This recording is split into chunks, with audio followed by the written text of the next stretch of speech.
राष्ट्रवादी काँग्रेस शरदचंद्रजी पवार पक्षाचे पुणे जिल्हाध्यक्ष देवदत्त निकम यांनी मुख्यमंत्री, जिल्हाधिकारी, उपविभागीय अधिकारी व महावितरण कंपनीच्या अधिकाऱ्यांना दिलेल्या निवेदनानंतर आणि खासदार डॉक्टर अमोल कोल्हे यांनी वीज वितरण कंपनीला केलेल्या सूचनेनुसार आज महावितरण कंपनीने शेतीपंपाची तोडलेली वीज जोडणी पुन्हा जोडून दिली आहे।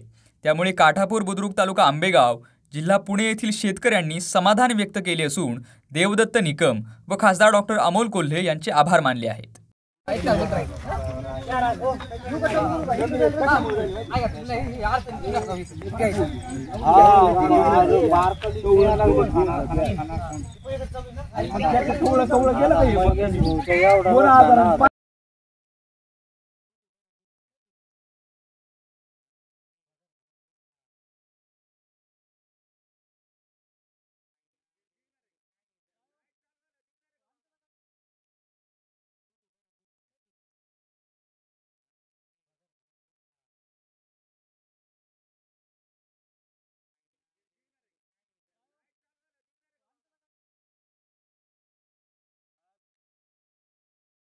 फेसबुकला आमचे पेज लाईक करा आणि आमचा यूट्यूब चॅनेल सबस्क्राईब करा। वास्तव मराठी।